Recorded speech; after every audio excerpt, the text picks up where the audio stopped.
और जब भी हम ऐसे कार्यक्रमों में जाते हैं हमको कई जगह बुजुर्ग मिलते हैं, हाथ में कागज लेकर के, लाठी का सहारा लेकर के खड़े हैं और हमसे कहते हैं कि हमको पेंशन लगा दो। जब हम उनसे पूछते हैं कि घर में बाकी लोग हैं, बोलते सब है, लेकिन सब होने के बावजूद नहीं होने के बराबर है। ये कली युग का सचमुच में परिवर्तन आया हमारे समाज में, जो अच्छी बात नहीं है। जिन बुजुर्गों की वजह से हमने इस दुनिया को समझा, इस दुनिया को देखा, इस दुनिया को सीखा, उनके प्रति वो आदर का भाव बहुत कम हो गया।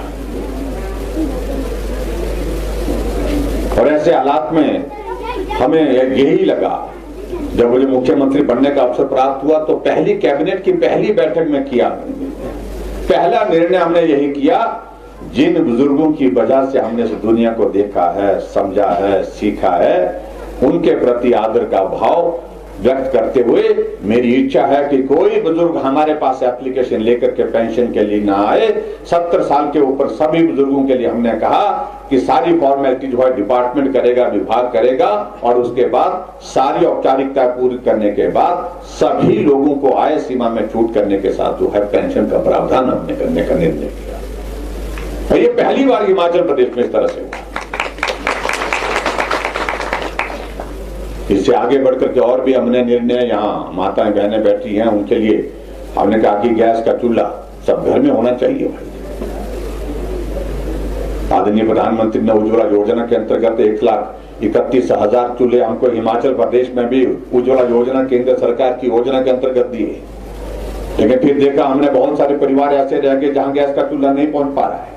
हमने कहा इस काम को हम करेंगे।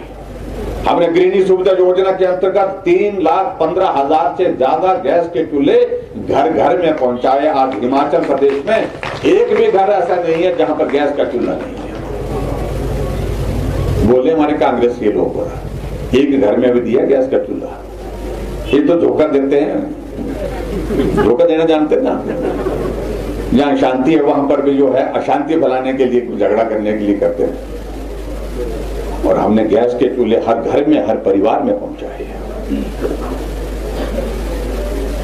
हमने सहारा योजना के अंतर्गत ऐसे जो हमारे गरीब लोग हैं जिनके इलाज के लिए बहुत कठिनाई है, जो मुश्किल है, जो बिस्तर पर पड़े हैं, 3,000 रुपए उनके खाते में डाल रहे हैं। जो चल नहीं सकते हैं, अपना काम खुद नहीं कर सकते हैं, परिवार के किसी सदस्य को उनकी मदद करने के लिए वहां पर रहना पड़ता है।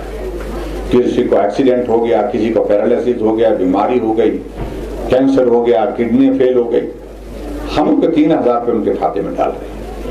और यहाँ भी मेरा आप सबसे निवेदन है, विभाग के अधिकारियों से भी हमने कहा कि जहां भी इस प्रकार का कोई आदमी मिलता है जो इस स्कीम के अंतर्गत कवर होता है, सरकार के, हमारे पंचायत के चुने हुए प्रतिनिधियों की जिम्मेवारी है, और चुने हुए प्रतिनिधियों के साथ साथ विभाग के लोगों की जिम्मेवारी है, उनकी सारी औपचारिकता पूरी करें ताकि उनके लिए हम मदद करके जो है 3,000 रुपए हर महीने का उनको जो है सहयोग के लिए सहारा योजना के अंतर्गत दे सके।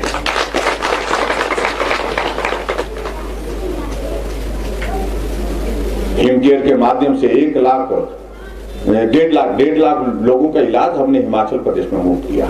बहुत सारी योजनाओं का हम जिक्र करेंगे तो बहुत सारा वक्त लगेगा। नई योजना हमने अभी इस बजट में एक नई योजना की शुरुआत की। जितनी भी बेटियां हमारी जो बीपीएल परिवार की हैं, किसी भी कैटेगरी की हैं, चाहे वो शेड्यूल ट्राइब है, शेड्यूल कास्ट है, ओबीसी है, जनरल कैटेगरी, लेकिन बीपीएल परिवार गरीब है, उस बेटी की शादी के दिन हमने एक नई योजना शुरुआत की, शगुन करके योजना। और उस योजना के अंतर्गत हम 31,000 रुपए शादी वाले दिन उसके परिवार को, उसको जो बेटी की शादी की।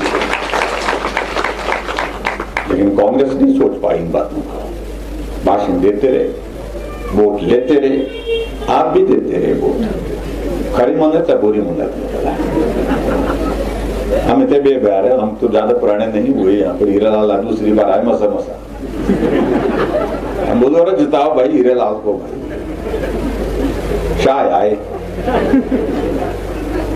उनको वोट बिना काम के देते हैं। पता नहीं भाई क्या है उसमें। अब नहीं करना वो काम, देखना बिल्कुल नहीं करना।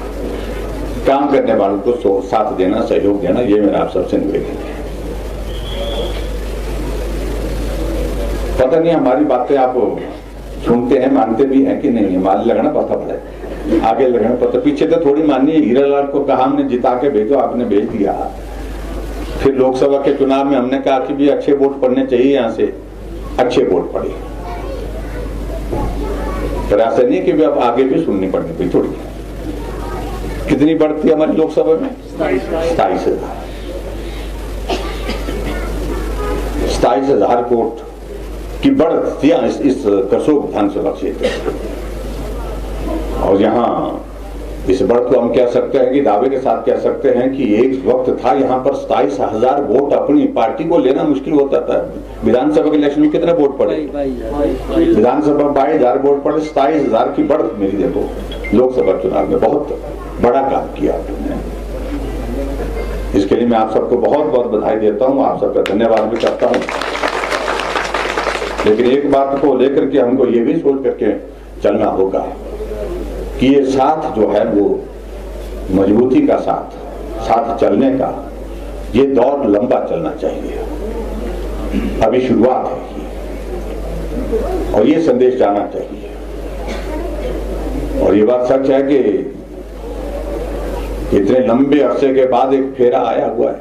मैं उस बारे में जिक्र नहीं करना चाहता हूं। महेंद्र सिंह जी बोल रहे थे, बोलते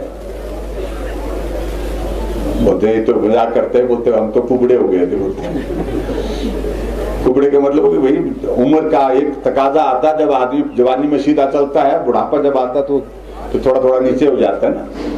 तो ऐसे दौर आ गया था। लेकिन ठीक फिर भी उसके बावजूद भी दौर आया है। इसको समझना है, इसको संभालना है और आगे तक के उसको मजबूती के साथ सहयोग देना है। ये मेरा आप सबसे निवेदन है। और बाकी सारी चीजों को लेकर के यहाँ हमारे सब साथियों ने कुछ बातें कही हैं। मैं कल से यहाँ करसोग में दे ही रहा हूँ और मैं थक भी गया हूँ। इतना मैं कह सकता हूँ कि कभी जितना हमने पिछले कल से आपके करसोग विधानसभा क्षेत्र में विकास किया, हमने जितने भी जो है वो कार्य की बात कही है, 108 करोड़ रुपए के शिलान्यास और उद्घाटन, और उसके बाद बहुत सारे योजना की हमने नई शुरुआत की है।